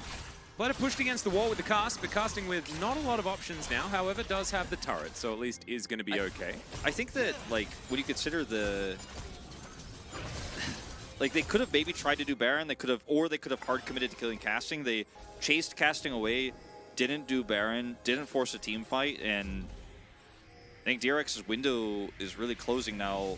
It's very obvious to Gen.G that they're lurking around this part of the jungle. They're not going to walk into it. I say that. Casting is coming over. He's going to try to push mid instead. Yeah, they don't have Ophelia, who's now going to phase Ophelia. Check. Oh, dear. Yeah, he's going to go golden. He's going to see his death for a little bit. They do have Tibbers doing some battle as well, but that's Pleta grabbing that kill. That is huge news here for DRX. So now they have a man advantage, although Sponge is extraordinarily low. Without the Annie, things become very, very difficult. Gen.G still lurking, still looking for a way in. Yeah, Sponge not going to be able to take anything. He's backing here. Looks like he's going to maybe try to come over here and start up this Baron once again, but without mid-prio, I mean, Gen.G, even a man down here, have so much space to work with, and Ophelia can just teleport back in. Lord Dom's actually going to be third item as well. Yeah, Lord Dominic's here going to help break through this tanky Gragas. And I think that's kind of what you have to do right now, is just try to get the most out of your Runins, as I was sure that Gen.G knew something like this was going on, but they... Ophelia just unfortunately walking straight into this one face first without vision. I mean, you can see the damage here from Pleta. Like, Gen.G are not going to take this fight 4v4. Absolutely not. Nope. And DRX being able to regroup so quickly as well was a huge deal. And so winner now on his blue buff will be able to secure that for themselves. No Baron's going to be taken off the back of that or anything like that because the fight wasn't won handily enough. But as you can see, the gold, no longer a conversation needed to be had. Satab is also going to now move DRX into the lead. Somehow, just by passively pseudo kind of winning moments whilst giving Drakes. Yeah. And the Dragons are what really like gives Gen.G a bit of an edge, I feel, in this game, especially if they can get that Mountain Soul. But they're going to have to play a little bit more decisively, I think, if the game is going to look a little bit better for them. Because the vibe, I feel, is that DRX are pulling back control. I like that. I mean, the Everfrost is what Satab was kind of priced into building. Even before he fell super far behind, he was a little bit behind, but hold that thought, winner, taking a ton of damage here. Yeah. But the Cosmic Drive, I feel like, is kind of a niche item for Ahri, but it's so perfect in this scenario because it allows him to ramp up his damage longer in a team fight, which is how they're going to have to win these extended fights with Zeri. It's like also got so much AP on Yeah, it's like the one item that actually is perfect for him in this scenario. And I really, really like this choice even more than something like a Void Staff. So I think it's a really wise item choice here, and he's going to have to do big work, and he's been spending so much time, like you said, just inside, hitting that turret, soaking up as many minions as he can, getting all the gold he can, and now he's got that item complete. A lot more damage, 2 items here for Sponge with the Edge of Night, makes him a threat for Ophelia as well. Yeah, Sponge actually getting huge. It's crazy how this game has just kind of slowly been DRX getting back into it because Gen.G hasn't been able to close the door and say, like, this is ours, take a decisive fight. And also, like, the scaling, the way that it works for these two junglers as well. Like, Winner is going to have a use in the later game, but not going to be nearly as valuable, I don't think, as Sponge, who will be able to assassinate backline champions. Speaking of which, just face checks Agragas, but Edge of Night going to help him out there. Not going to be assassinating this frontline champion in this case, but we'll check him out as Gen.G. This is kind of risky, kind of greedy, honestly. Satab on the flank here, too. Yeah, everyone actually in position to try and fight for this one. I've seen this before, ladies and gentlemen. Satab from the north, they just dive in there. It's the Thunderdome for the Zeri, as the Ahri's already alleviated them off their Melio. Casting now, trying to tank as best he can. Kafe doing a bunch of work, but look at this. The amount of value the Zeri's going to be taken down. Makafe is removed as well, and now it's Sponge and Satab against the world. Casting, surviving for so long, and now he dives forward. It's a double kill for Sponge. Sponge, but he goes down to winner, and in the end 3 for 4, and it's in favor of DRX. Look at the damage that Ari did with his Cosmic Drive. So much damage in this team fight. 4,100. She lived so long. And finally, Ophelia has a really good engage. Finally, he hits his mark, gets the stun, and takes out the Zeri, but there's another carry in this fight. Oh. Jungle v jungle, but one has a cat. That's the battle. If it's wise to commit further here, but look at the angle.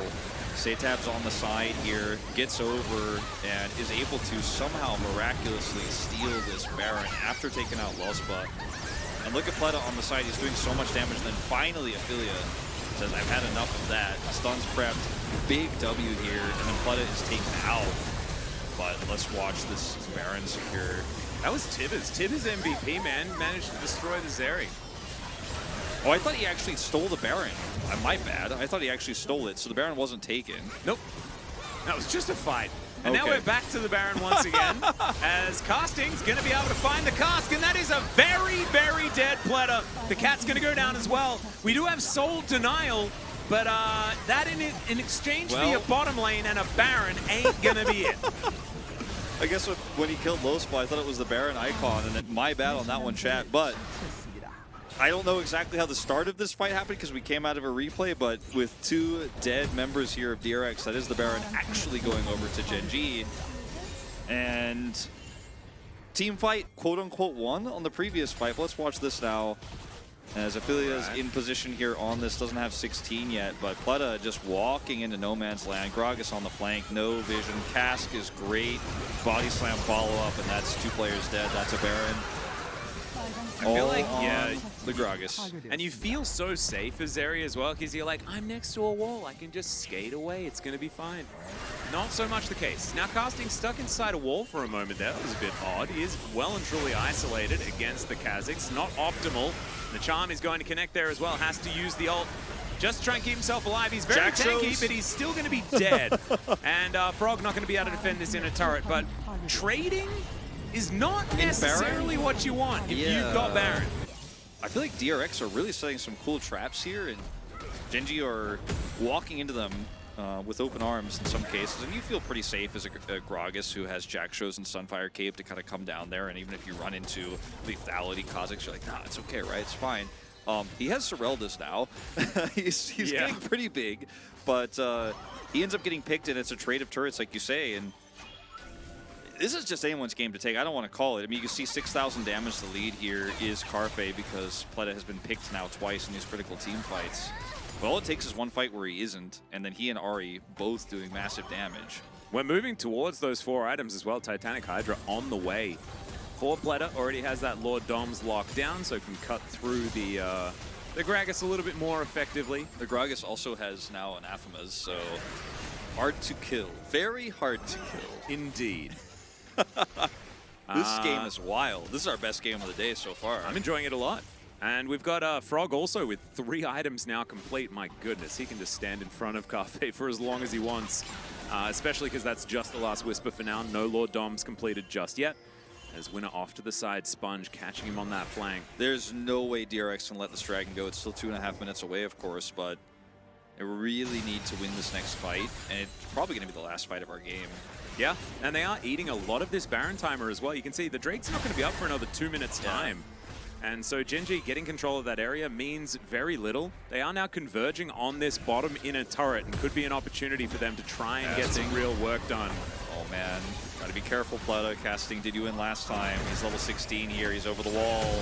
Yeah.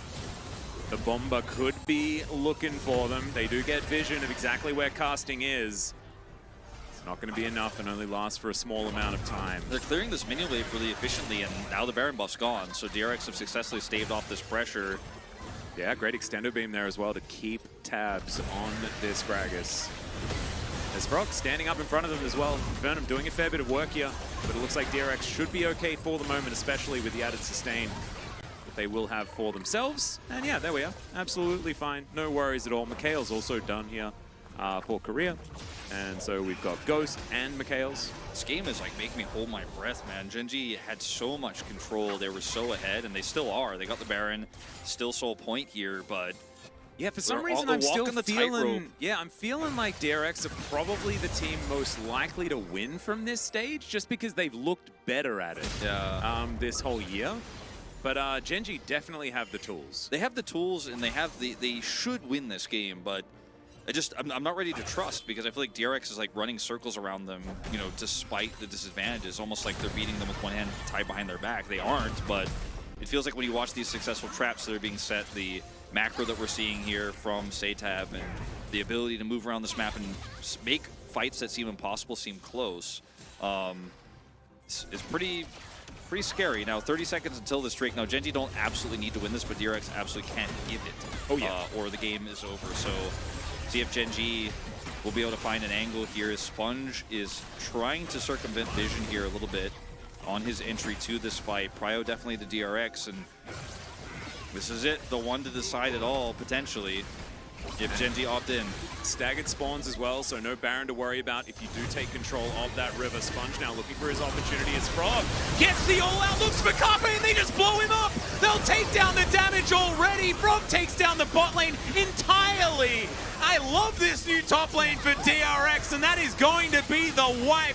Only casting remains on the side of Gen.G. I thought we were going to see a front to back. I thought we were going to see a real team fight, but no. Frog says, I'll trade half my health bar for the enemy AD carry, forces his way in, kidnaps him, and that is that. Looks like DRX are going to win this game and win this series 2-0. Still so many seconds left on Carpe's death timer, 25. I think there's no way they defend this. That's a Frog vote for me, Wolf. Oh yeah, that's a Frog He vote for me. hopped right into my heart. I'm not going to lie to you. Beautiful play. And they keep the minion alive, utilizing the teleport there as well, as now Casting is going to try and do his best to lock everyone down, but he cannot kill them all, and Pleta is going to finish off that Nexus. 35 minutes. It was a barn burner between the two, but in the end, it's DRX to pick up the 2-0. Very big turnaround here, and I think in a lot of ways, Gen.G dropping the ball with their lead, losing control of the macro game, Ophelia getting trapped, or rather getting caught by a trap there in the left side of the Baron River, and then of course the catch there on the Gragas on the bottom side, trading 1-for-1 on turrets during Baron while also getting a kill, stuff like that that really bought more time. But it's all just the Frog in the middle of your screen, the Bullfrog. There's no Toad here. Oh no. Doesn't get hit by this Q.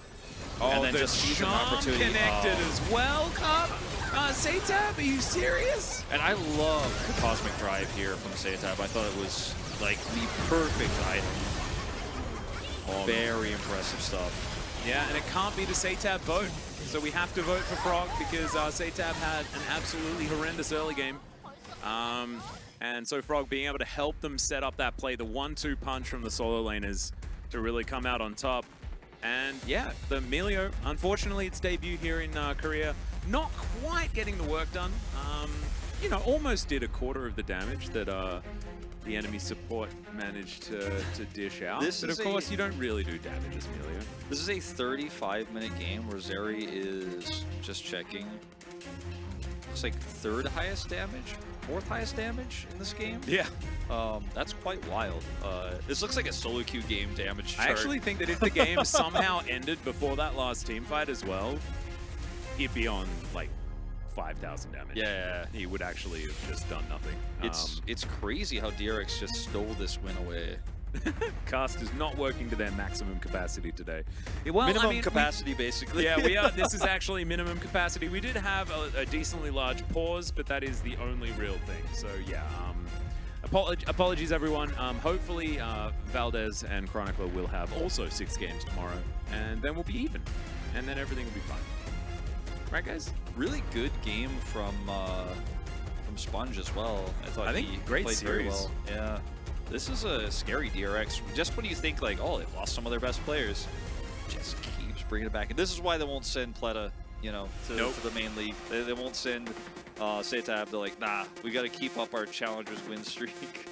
I also think as well that the reason they've made the call-ups is because Dr. is not actually out yet. I think they're giving him a break for the first few weeks or something like that, getting himself back up to the standard that he wants. Probably just need a little bit more time, and it is going to be Frog that collects it. There he is. There's your boy.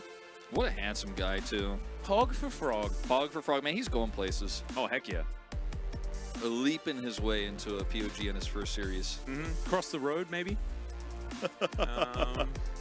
Pretty sure that How was... many? If he gets like 5 POGs like Frogger, does he beat the game? He goes to LCK. Yeah, no, that's how it works. That's actually how it works. So if you see that, if he gets his 5th one, you guys all know that, yeah, DRX, watch out. You won't have a top lane position. He jumped right over the turtles right before they were going to sink, went straight on the log, jumped on the crocodile before it opens his mouth, and then killed the That game was so hard. That game was so hard. Oh, man. I remember playing Frogger in World of Warcraft. Do you remember that? Yeah. From Nax Ramus, you had to avoid the slimes.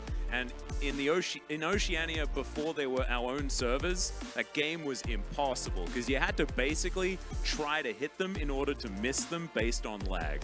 Did you ever play Frogger 2?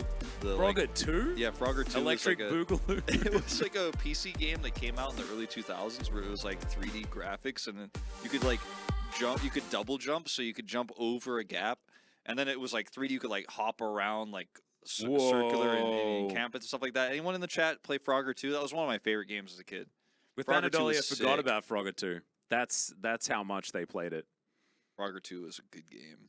Well, I kind of wish there was a Frogger 3. What if Is Frogger there was a Frogger actually 3? like... There could be. Like, Imagine if like Frogger was actually like Banjo-Kazooie or Mario or something like that, and actually instead of an Italian plumber, we had a frog that just wanted to cross roads and stuff. it could have been. Okay, there's a Frogger 3D. Frogger 3D. There's also Frogger the Great Quest. Oh my god, what there is a Frogger 3. Frogger 3 at Frog's End. at Frog's End? Is it the final one? What a daunting I don't name. know. Is this real? I don't even know. Frogger has been around for a long time and never ceases to amaze, but there comes a price overshadowed by bigger franchises like Mario and Sonic. No. Frogger has been declining in sales, but we have one man, one DRX top laner who's trying to save the Frogger franchise. Frog will live on. Oh man, the legacy that he's carrying on his playstyle shoulders. no doubt will be amphibious, where he can Oh, both play yeah. tanks in the early part of the season, but I bet he's a great Camille player as well. Oh my god. Absolutely extraordinary. We gotta. We can't use all the frog jokes today. Or No.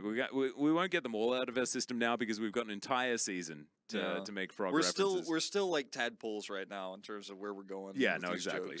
jokes. Just need to stay with the herd, and we're going to be all right. We do need a top laner named Toad, though, and we also need Frog to play Tahm Kench. Tahm Kench top needs to be meta, so that we can actually have the real Frog, the true Frog, on the Rift, which I think is very, very important. Or at least we can get like Career to play it, and then he can, There can devour always be frog, two so it's frogs, like, yeah? he's in the frog Mm. / catfish thing. You can never ban Tahm Kench against DRX, I guess, because they'll always have the Frog. Doesn't even matter. Although Tahm Kench isn't even a frog, he's a catfish, isn't he? So you never really know. There's a casino game that came out in 2017 called Frogger Get Hoppin'? Dig that. I don't even know insane. who owns the rights to Frogger anymore. Like, I think it's EA, but I mean, I just assume EA owns everything. I mean, they thanks to do Disney kind of. and Google, Yeah. right? Like, They basically buy everything these days. I don't know. It's like Epic Games owns Frogger somehow for no reason. Wait, is there a Frogger skin in Fortnite? Then we'd know. we need to get Riot to buy Frogger. Yeah. And get when Frog wins Worlds, he can get the Frogger skin. Wouldn't Frogger would be so OP though if they like put him in Project L. Could you imagine like Frogger in a fighting game? You have like it'd be like Dull Sim on like steroids. Yeah, It'd be but like ridiculous. he's so short, so your punches and kicks can't reach him. Yeah, You but like just miss. he's like really short, but then also has like mega extendo legs instead of the mega extendo arms that Dalsim has. I just like to think like his ultimate move is he grabs like a log or like a log that's got like crocodile's mouths attached to it. And he just smacks you with it. Yeah, or he like jumps up and hops on one of those logs, and then it falls down on top of your opponent. Or the enemy like gets hit by it, and then the ground beneath him becomes water with turtles on it. But then the turtles slowly go underwater, and then he just falls into the water. Like the most complicated ultimate in like slow motion ever. But if they get hit by it, their like account gets destroyed. Like it's not even that they lose. Oh my god, that's incredible. We had pizza. We had pizza for dinner. Yeah, don't need to worry about that. It was good. And then you're going to a housewarming party this evening. It's going to be really fun. I'm gonna go home, and then tomorrow I'm gonna go check out Achilleos' new apartment. Ooh, is the plan, because we looked after Nova for a morning, which is absolutely fantastic. Yeah, it's a Frogger podcast now, basically, because what is happening is there is a MVP or POG interview that is going on that is not actually translated. So we're just hanging out with you. Okyung is definitely asking, "What's your favorite Frogger game?" Right yeah. That's what they're talking about. And did you like playing Frogger on Atari? Were you like a Famicom guy? Did you play on PC? Wait, can you play Commodore Frogger on 64? I thought you could only play it on PC. I thought like Frogger was a PC game. I think Frogger was originally an Atari game. Oh, that makes sense. But I'm not 100%. Man. I mean, a lot of Atari games were ports of like older PC games. So could you play Scorched Earth on Atari? I That was the think first so. video game that I ever played. It was Scorched Earth. I mean, I can look it up. We're just spending interview time. Why not? Yeah, absolutely. Let's see. I'm doing the Brendan thing now, the Valdez thing, where I just like go, why don't we just find out? Yeah. Any Mappy enjoyers? Wait, what was Mappy? Mappy was a great game. Any Tim enjoyers? Also, Mappy was really hard. Scorched Earth was on Atari. Oh, heck yeah. Scorched Earth was awesome, man. At least it looks like it never released, so maybe it was a port was in development, so it was like but it didn't supposed to happen. come out, but then didn't? Yeah. Oh. Wow. Crazy. Flicky, what was Mappy? Flicky was a great game. That's a little bit newer than the games we're talking about here, but Mappy, no, what? Don't autocorrect it to Nappy. I mean, I think this is a pretty good description of Mappy. It was like a cop mouse in a house trying to collect computers and not hit the cats. And there's like some bouncing and boinging and bouncing and boinging. Yeah, check it out. All right, I'm gonna just do a bit of an image search. It's like Mappy. Oh my god! So it's a bit like Donkey Kong. Yeah, like kind OG of, yeah. Donkey Kong. Yeah, I'd say it's a pretty good comparison. It's not like Keys Capers. Mm. That was that game as well. Oh, it was like one of the original arcades. That's really cute. My favorite Atari game was Plaque Attack, where you just defend the teeth from like bad food. Plaque Attack. It was like kind of like Space Invaders, but like these enemy, does it only like, work foods. in America? Because it only rhymes in America. Because we say plaque. Oh, well, in Australia it was Plaque Attack. Plaque Attack. It's in Australia, it's like Plaque Engagement. Like, Plaque Engagement, yes. Plaque Battle. Please stop plaque. But the higher levels you got to, the first level is like a candy cane, or sorry, a hamburger, but it goes up to like peppermints and candy canes and like more sugary stuff, and then it gets harder. Danger.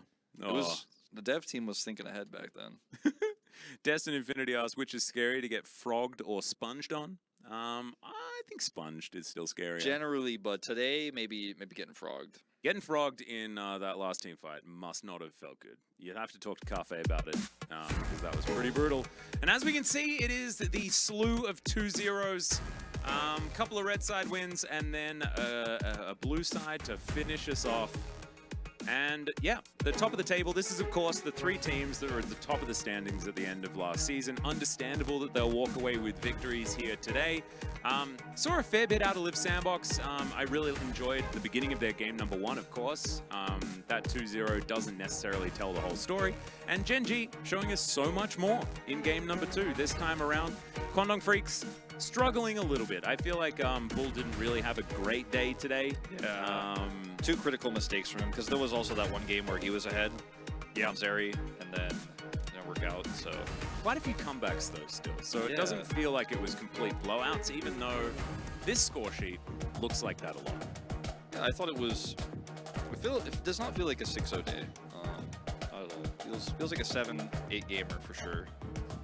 But you know, we got a taste of the meta, at least here for challengers, and tomorrow we'll have a little bit more idea what the rest of our teams are thinking. We'll have 6 out of our 10 teams played by then, and then we'll have the LCK.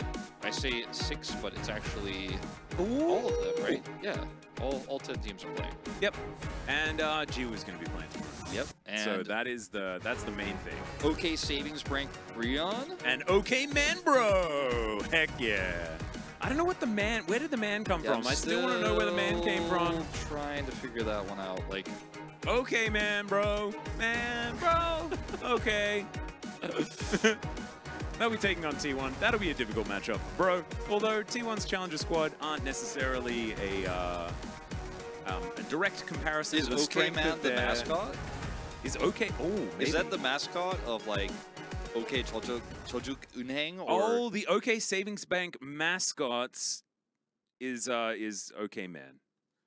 Oh, It's man. like, is that similar This is to hilarious. is that similar to like a mediocre guy, like Average Joe? Like, is it like the Average Joe's Gymnasium from what's the movie with what? I don't know. Dodgeball. I'm just trying From to... Oh, Dodgeball. Dodgeball. Yeah, I'm trying to think of if I've seen OK Man in my we time probably watching have. Korean TV and, like, just didn't notice it was him. Hmm. See, esports branding, it works. Don't know OK Man?